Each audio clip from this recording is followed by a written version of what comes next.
Untold Stories. The Amityville Premonition. Martha's Lost Chronicles Chapter 1. The new beginning. The sun was beginning its descent, casting a golden hue over the picturesque town of Amityville. The Harringtons' car pulled up in front of the grand old house, its Victorian architecture standing tall and imposing against the backdrop of the setting sun. The house, with its gabled roofs and ornate woodwork, was a relic from another era, exuding an old-world charm that was hard to resist. Martha stepped out of the car first, her eyes wide with wonder. "It's even more beautiful than the pictures," she whispered, almost reverently. Mark, her husband, chuckled, ruffling the hair of their eldest, Jake. "It's perfect, isn't it? A fresh start for all of us." Sarah, the middle child, was already running towards the house, her laughter echoing in the air. Lucy, the youngest at just 7, clung to her mother's side, her eyes darting around with a mix of excitement and apprehension. As the family began unloading their belongings, Lucy's curiosity got the better of her. Drawn to the house's attic, she discovered a dusty old diary, its pages yellowed with age. The cover was embossed with intricate patterns, and in the center, in faded gold lettering, was a name, Eleanor. Lucy carefully opened the diary, her fingers tracing over the handwritten entries. The words spoke of happiness, love, and then darkness. The later entries were filled with fear, mentions of strange occurrences, and a palpable sense of dread. Lucy felt a shiver run down her spine but was interrupted by her mother's voice calling her downstairs. Night fell quickly, and the Harringtons settled into their new home. The rooms were filled with the sounds of laughter and the clinking of dishes as they enjoyed their first meal together. But as the clock struck midnight, an eerie silence enveloped the house. Mark, tossing and turning in his bed, was jolted awake at precisely 3:15 a.m. The room was bathed in an unnatural cold, and from the hallway, he could hear the faintest of whispers. Straining his ears, he tried to make out the words, but they seemed to be in a language he couldn't understand. The whispers grew louder, more insistent, filling him with an inexplicable dread. Downstairs, the family dog, Max, began to growl, his hackles raised. He stood at the entrance of the living room, his eyes fixed on something unseen. No amount of coaxing could make him enter the house. He simply refused, whimpering in fear. Martha, sensing something was amiss, got up to check on the children. She found Sarah and Jake sleeping soundly, but Lucy's bed was empty. Panic rising, she searched the house, finally finding Lucy in the attic, clutching the old diary, her eyes wide with terror. "The whispers," Lucy whispered, her voice trembling. "They're real." As dawn broke, the Harringtons, exhausted and shaken, tried to make sense of the night's events. The house, which had seemed so perfect during the day, now felt oppressive, its walls closing in on them. Mark, trying to rationalize the events, dismissed them as mere coincidences. "It's just the stress of the move," he said, trying to sound convincing. But deep down, he couldn't shake off the feeling that they were not alone in the house. The old diary, now lying open on the living room table, seemed to mock them, its pages filled with warnings from the past. The Harringtons had just begun their journey into the heart of darkness, and the Amityville house was ready to reveal its secrets. Chapter 2. Unsettling discoveries. The morning sun streamed through the windows, casting a warm glow over the Harringtons' new home. But the events of the previous night had left a shadow over the family, a sense of unease that couldn't be shaken off. Lucy, still clutching the old diary she had found, settled into a corner of the living room. The pages, brittle with age, whispered tales of the house's past, Eleanor, the diary's author, wrote of her life in the Amityville house, of love and joy, but as the entries progressed, they took a darker turn. Whispers in the night, cold spots in rooms, and an ever-present feeling of being watched.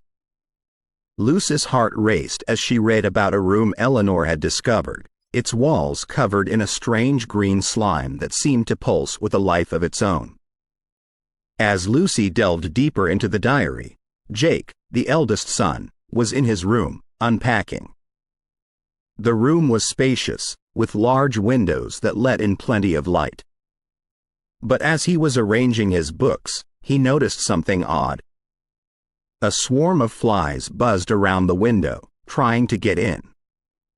Jake swatted at them, but they persisted, their numbers growing by the minute. It was strange, he thought, for so many flies to be around, especially in this cold weather. Sarah, curious and adventurous, was exploring the house. The wooden floors creaked under her feet, adding to the house's old-world charm. But as she walked down the hallway, she stopped in her tracks. Footsteps. Soft, but unmistakable. She looked around, but there was no one in sight.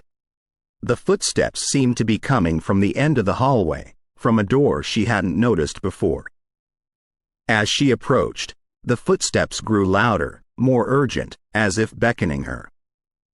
Mark, trying to shake off the unease from the previous night, decided to familiarize himself with the house.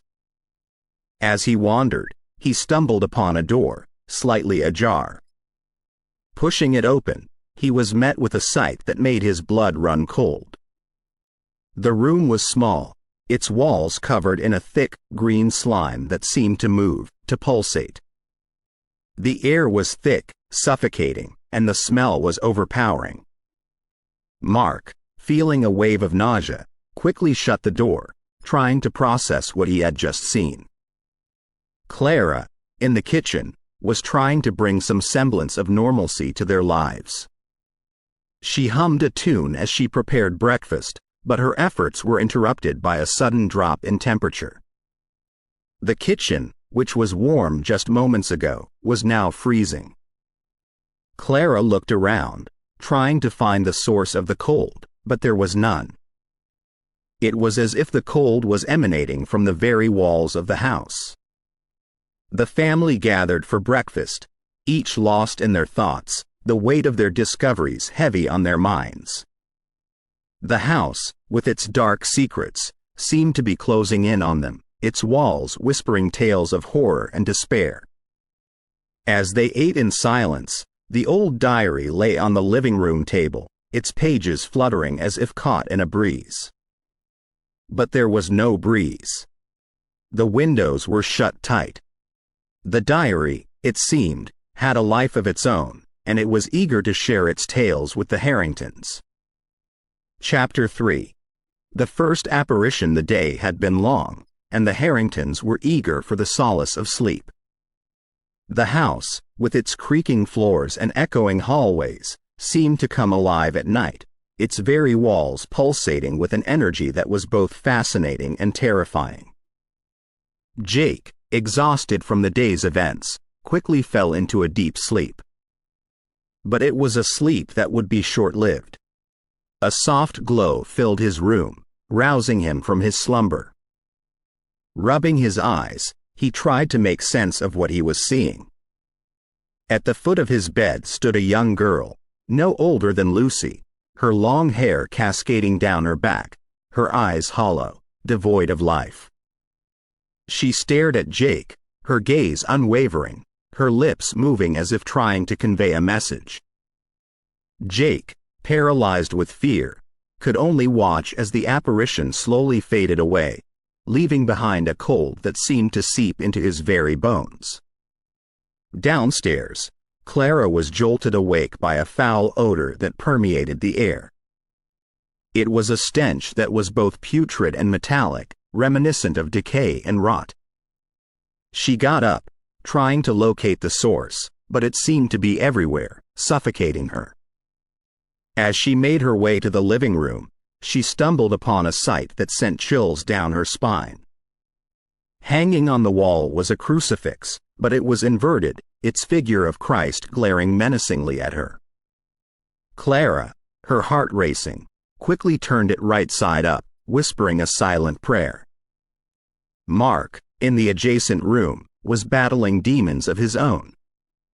The events of the past few days had taken a toll on him, and he felt a rage bubbling within him, a rage that was foreign, uncontrollable. He found himself snapping at Clara, his voice dripping with venom, his eyes dark, devoid of the warmth that Clara had fallen in love with. It was as if something had taken hold of him, altering his very being.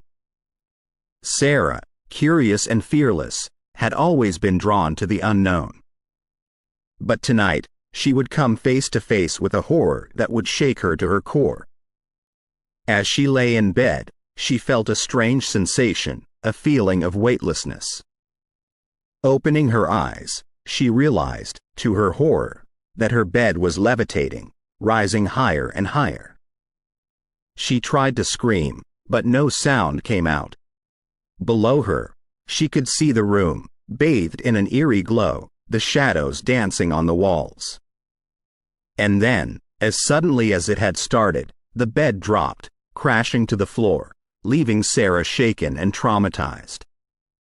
The house, with its dark secrets, was slowly revealing its true nature, ensnaring the Harringtons in its web of horror. The night was far from over, and the family, united in their fear, would have to face the terrors that awaited them. Chapter 4. The eyes of Jody, the morning sun, had barely begun to cast its first rays when Lucy, with an innocent smile, introduced the family to her new friend, Jody. The Harringtons, seated at the breakfast table, exchanged uneasy glances. "Jody is a bit shy," Lucy explained, her eyes darting to an empty chair next to her. "She's right here." Sarah, ever the protective older sister, humored Lucy. "What does Jody look like?" she asked, trying to keep her voice light. Lucy's face took on a serious expression. "She's not like us. She's different. Like a big pig, but she's nice to me." The revelation sent a shiver down Martha's spine. She recalled the diary's mention of a creature, a guardian of the house's dark secrets. Could Lucy's imaginary friend be more real than they thought? As night fell, the house's malevolent energy intensified. The Harringtons, huddled in the living room, were startled by a sudden movement outside the window. Glowing red eyes, piercing and malevolent, stared back at them. The eyes seemed to float, disembodied, moving from window to window, watching, waiting. Mark, trying to shake off the fear, decided to investigate. But as he approached the window, he felt a sharp pain on his arm. Pulling up his sleeve, he discovered welts and bruises, as if he'd been clawed by some unseen entity. The marks seemed to form a pattern, a symbol that looked eerily familiar. Martha, desperate to protect her family, decided to seek divine intervention. She remembered the old church at the edge of town, its spire visible from their house. With hope in her heart, she approached the local priests, begging them to bless the house, to rid it of its evil presence. But the priests, upon hearing the address, refused outright. "That house," the head priest whispered, his face pale, "is beyond salvation." Dejected, Martha returned home, her heart heavy. But as she entered, she noticed the diary, open on the living room table. The pages, illuminated by the dim light, revealed a ritual, a last-ditch effort to cleanse the house of its malevolent energy. The ritual required specific items, some of which were already in the house, hidden away by its previous occupants. The Harringtons, united in their determination, decided to perform the ritual. But as they gathered the items, they couldn't shake off the feeling that they were being watched, that the house, with its dark secrets, was ready to put up a fight. As they chanted the incantations, the atmosphere grew heavy, the temperature dropping rapidly. The glowing red eyes appeared again, this time inside the house, accompanied by a guttural growl. The very walls seemed to come alive, pulsating, as if the house itself was resisting the ritual. But the Harringtons persisted, their voices rising, drowning out the growls and the whispers. And then, as suddenly as it had started, it was over. The house, for the first time since they had moved in, felt normal. But as they looked around, they realized that Lucy was missing. And in her place, on the empty chair next to them, was a small, hand-drawn picture of a girl holding hands with a large, pig-like creature. The inscription below read, "Lucy and Jody, best friends forever." The battle with the house might have been won, but the war was far from over. The Harringtons, with heavy hearts, realized that their fight had only just begun. Chapter 5. The ritual gone wrong. The Harringtons, armed with the knowledge from the diary and a determination to reclaim their home, gathered in the living room. The room was dimly lit, with candles placed in a precise pattern as dictated by the ritual. The air was thick with tension, the weight of their task pressing down on them. Martha, her voice trembling, began to recite the incantations from the diary. The words, foreign and ancient, echoed through the house. As the family joined in, a cold wind swept through the room, extinguishing the candles. The darkness was oppressive, the silence deafening. Suddenly, the room was filled with a blinding light. Objects began to levitate, spinning wildly before being hurled across the room. The force was violent, the intent malicious. A vase narrowly missed Mark, shattering against the wall, its shards flying like deadly projectiles. Jake, his eyes glazed over, began to convulse. His voice, deep and guttural, spewed forth a barrage of words in a language none of them recognized. He seemed to be speaking in tongues, his body contorting in unnatural ways. Mark and Martha rushed to his side, trying to restrain him, but the force within him was too strong. The walls of the house began to pulsate, as if the very heart of the house was beating, coming alive. The wood groaned and creaked, the wallpaper peeling off to reveal symbols etched into the walls. Symbols that seemed to move, to change shape, their meaning elusive but their intent clear. Amidst the chaos, Lucy's terrified screams pierced the air. Martha, turning towards her, watched in horror as her youngest was lifted off the ground, her body suspended in midair. And then, just as suddenly, she was gone. The room, now eerily silent, bore no trace of the little girl. The family, battered and bruised, tried to make sense of what had just happened. The ritual, meant to protect them, had backfired, unleashing a force far more powerful and malevolent than they could have imagined. The diary, now lying discarded on the floor, seemed to mock them. Its pages, once filled with hope, now bore a warning, a prophecy of doom. The Harringtons, realizing the gravity of their situation, knew that they were in a fight for their very souls. The house, with its dark secrets and malevolent energy, had made its intentions clear. It would not be tamed, it would not be defeated. And Lucy, the innocent victim of its wrath, was now in its clutches. The night was far from over, and the Harringtons, united in their grief and determination, prepared for the battle that lay ahead. The stakes were high, and the odds were against them. But they had no choice. They had to save Lucy, and they had to save themselves. Chapter 6. Desperate measures. The Harringtons, their spirits crushed and their hope dwindling, knew they couldn't face the malevolent forces of the house alone. The events of the past few days had taken a toll on them, both physically and mentally. The disappearance of Lucy was the final straw, pushing them to seek external help. Through hushed conversations with locals and desperate online searches, they came across the name of Madame Alara, a renowned medium known for her expertise in dealing with malevolent spirits. With no time to lose, they contacted her, and she agreed to visit the Amityville house. Madame Alara, a tall, imposing figure with piercing blue eyes, stepped into the house and immediately sensed the overwhelming presence of multiple entities. The air was thick with their energy, each one vying for dominance, each one more malevolent than the last. As she moved through the house, her hands outstretched, her eyes closed, she murmured incantations under her breath. The house responded, the walls groaning, the floors creaking, as if protesting her presence. Mark, already on edge, seemed to be the most affected by the medium's arrival. His behavior became increasingly erratic, his outbursts more violent. He would mutter to himself, his eyes darting around as if seeing things the others couldn't. At times, he would become completely catatonic, staring into space, lost in his own world.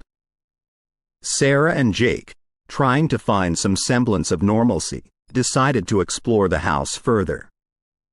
Their exploration led them to a door they hadn't noticed before, hidden behind an old bookshelf. Pushing it open, they discovered a set of stairs leading down to a basement.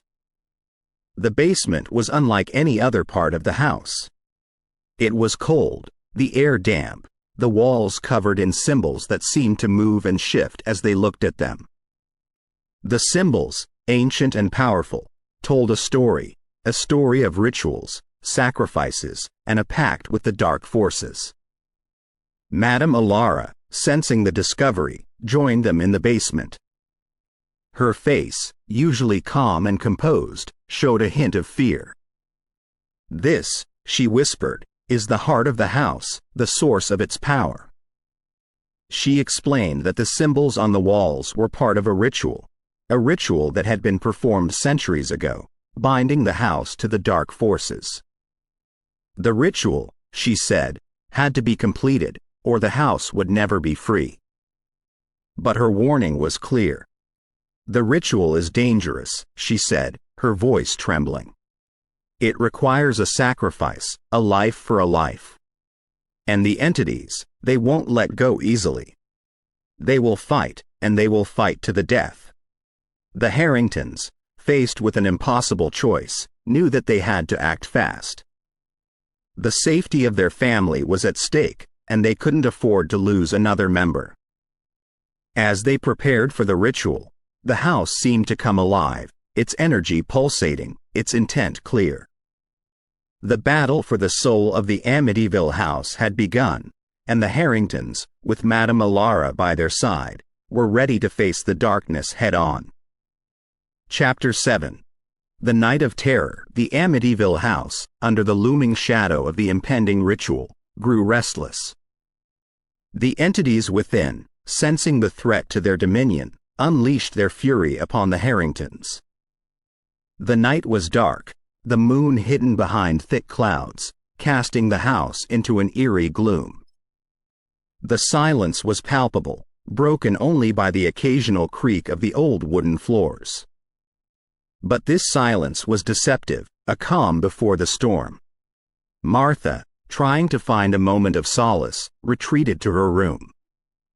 But as she entered, the door slammed shut behind her, locking her in. Panic set in as the room grew colder, the walls closing in on her. And then, from the corners of the room, swarms of flies emerged, their buzzing growing louder, their numbers increasing by the second. They covered the walls, the ceiling, moving closer to Martha, who, paralyzed with fear, could only watch in horror. Just when it seemed like the end, the window shattered, a gust of wind blowing the flies away, and Martha, using all her strength, managed to break down the door and escape. Jake, drawn by an unseen force, found himself standing at the entrance to the basement. The door, usually so imposing, now seemed inviting, beckoning him to enter. As he descended the stairs, the temperature dropped, the air growing thick with anticipation. The symbols on the walls seemed to come alive, their glow illuminating the room. And then, darkness. When the family found him hours later, he was lying unconscious on the floor, his face pale, his breathing shallow. Sarah, already traumatized by the events of the past few days, was about to face her worst nightmare. As she wandered the hallways, she began to see apparitions, ghostly figures that seemed to float, their faces contorted in pain and anguish. They were the house's previous victims, trapped in an eternal limbo, their souls forever bound to the Amityville house. They reached out to Sarah, their voices whispering tales of horror, of betrayal, of a darkness that consumed all. Mark, already showing signs of possession, now became a vessel for the house's most powerful entity. His eyes, once filled with warmth and love, were now cold, lifeless. He moved with a purpose, his steps echoing through the house. Martha, sensing the danger, tried to reason with him, to bring him back. But Mark, under the entity's control, lunged at her, his intent clear. It was only the timely intervention of Madame Alara, who, using her powers, managed to restrain him, that saved Martha. The night of terror seemed endless, each hour bringing with it a new horror, a new challenge. The Harringtons, battered and broken, clung to each other, their bond their only source of strength. As dawn broke, the house, exhausted from its onslaught, fell silent. But the silence was deceptive, a temporary reprieve. The battle was far from over, and the Harringtons, with the weight of their losses heavy on their hearts, knew that they had to prepare for the final confrontation. The fate of their family, and the soul of the Amityville house, hung in the balance. Chapter 8. The descent into madness. The once close-knit Harrington family was now a shadow of its former self. The house, with its insidious influence, had driven a wedge between them, turning them against each other. Mark, once the pillar of strength, had now become the embodiment of the house's malevolence. Lucy, missing for what felt like an eternity, was suddenly found sitting in the middle of the living room. Her once bright eyes were now distant, her demeanor changed. She spoke, but only of Jody, her voice taking on a tone that was not her own. Every attempt to reach out to her was met with resistance, with Lucy retreating further into her own world, a world dominated by the pig-like entity. Martha, desperate for answers, turned to the diary. The pages, filled with the tales of the house's dark past, revealed the tragic story of the Wentworth family. The Wentworths, much like the Harringtons, had moved into the Amityville house with dreams of a fresh start. But the house, with its insatiable hunger for souls, had other plans. The diary detailed their descent into madness, their futile attempts to fight the entities, and their tragic end. The final entry, written in a shaky hand, was a warning, a plea to anyone who found the diary to leave the house and never return. Sarah, her spirit broken, decided to take matters into her own hands. She believed that the only way to end the nightmare was to burn the house to the ground, to reduce it to ashes. Armed with gasoline and matches, she began her mission. But the house, sensing the threat, fought back. The entities, their forms now visible, swirled around her, their voices a cacophony of screams and whispers. They pulled at her, trying to stop her, their strength overwhelming. Sarah, her resolve wavering, dropped the matches, her plan foiled. Martha, in her quest for answers, made a startling discovery. The house, with its ever-present malevolence, fed on fear. The more they feared, the stronger it became. It was a cycle, a never-ending loop of terror. The entities thrived on their fear, drawing strength from it, using it to further their own agenda. The realization was a turning point for the Harringtons. They knew that to defeat the house, they had to conquer their own fears. But the task was daunting, the odds stacked against them. The house, with its centuries of dark energy, was not going to be defeated easily. As the night descended, the Harringtons, united in their purpose, prepared for the battle of their lives. The stakes were high, the consequences dire. But they had no choice. They had to fight, not just for their own survival, but for the countless souls trapped within the walls of the Amityville house. Chapter 9. The Final Stand. The Amityville house, with its dark corridors and echoing rooms, stood as a testament to the horrors it had witnessed. The Harringtons, battered and bruised, knew that the time had come to make their final stand. The weight of their losses, the pain of their experiences, fueled their determination. Martha, her maternal instincts driving her, devised a plan. The diary, with its tales of rituals and sacrifices, would be their guide. They had tried before and failed, but this time, they had the knowledge, the understanding of what they were up against. As they gathered in the living room, the epicenter of the house's energy, they began the ritual. The incantations, ancient and powerful, echoed through the house, challenging the entities, defying them. The candles, placed in a precise pattern, flickered, their flames dancing, casting eerie shadows on the walls. Mark, still under the influence of the house's most powerful entity, watched from the shadows. His eyes, cold and lifeless, betrayed his intent. He moved silently, trying to sabotage their efforts, to break the circle, to disrupt the ritual. But Martha, sensing his presence, confronted him, her love for her husband battling the darkness within him. The house, sensing the threat, unleashed its full fury. Apparitions, ghostly figures of its previous victims, emerged from the walls, their screams filling the air.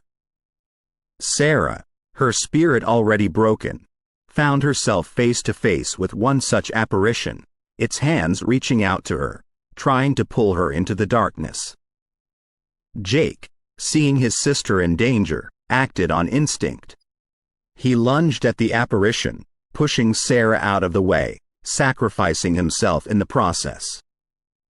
The apparition, its form now solid, its grip unbreakable, pulled Jake into the wall, his screams echoing through the house. The loss of Jake, the pain of seeing their brother taken from them, gave the Harringtons the strength to continue. Their voices, united in their grief, rose above the chaos, challenging the house, defying it. The ritual, powered by their determination, seemed to be working. The house, its energy waning, began to retreat, its walls no longer pulsating, its hold on them weakening. And then, as suddenly as it had started, it was over. The house, for the first time since they had moved in, was silent. The candles, their flames now steady, cast a warm glow, banishing the darkness.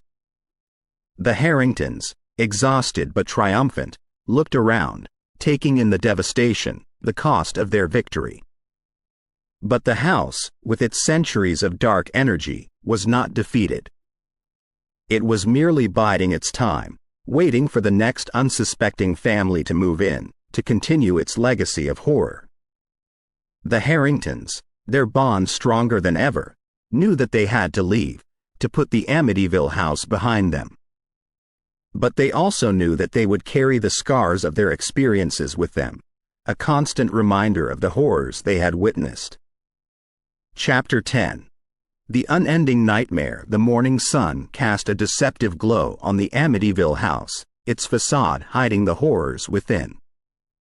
The Harringtons, their spirits broken, their losses too great to bear, decided to leave, to put the nightmare behind them.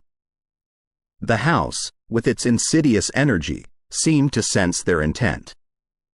The air grew heavy, the temperature dropping, the walls closing in on them. The entities, their presence ever present, watched, waiting, their intent clear. As they gathered their belongings, the weight of their experiences pressing down on them, they felt a sense of relief, a hope that they could finally move on. But the house, with its centuries of dark energy, had other plans. Mark, still under the influence of the house's most powerful entity, moved with a purpose. His eyes, cold and lifeless, betrayed his intent. As Martha, her maternal instincts driving her, tried to reason with him, to bring him back, he lunged at her, his strength overwhelming. Sarah and Lucy, witnessing the attack, acted on instinct. They managed to escape, their screams echoing through the house, their footsteps a testament to their desperation. But Martha, her strength waning, couldn't break free. Mark, under the entity's control, delivered the final blow, ending her life. The house, its hunger sated, fell silent. The entities, their task complete, retreated, waiting for their next victims. The Amityville house, with its legacy of horror, stood as a testament to the power of the dark forces, a constant reminder of the horrors it had witnessed. Sarah and Lucy, their spirits crushed, their losses too great to bear, decided to leave, to put the nightmare behind them. But before they left, Lucy, with tears in her eyes, added her own entries to the diary, detailing their experiences, their losses, their pain. The diary, now a record of the horrors of the Amityville house, was hidden in the attic, waiting for the next unsuspecting family to find it, to continue its legacy of horror. The house, with its dark corridors and echoing rooms, stood as a constant reminder of the power of the dark forces, a testament to the horrors it had witnessed. The Amityville house, with its legacy of horror, would continue to haunt the dreams of those who dared to enter, its malevolent energy forever etched in their memories. We hope you have enjoyed our paranormal psychological thriller scary story about the Amityville house. Please visit us at Paranormal Untold Stories. Come to listen to more of our scary stories collection.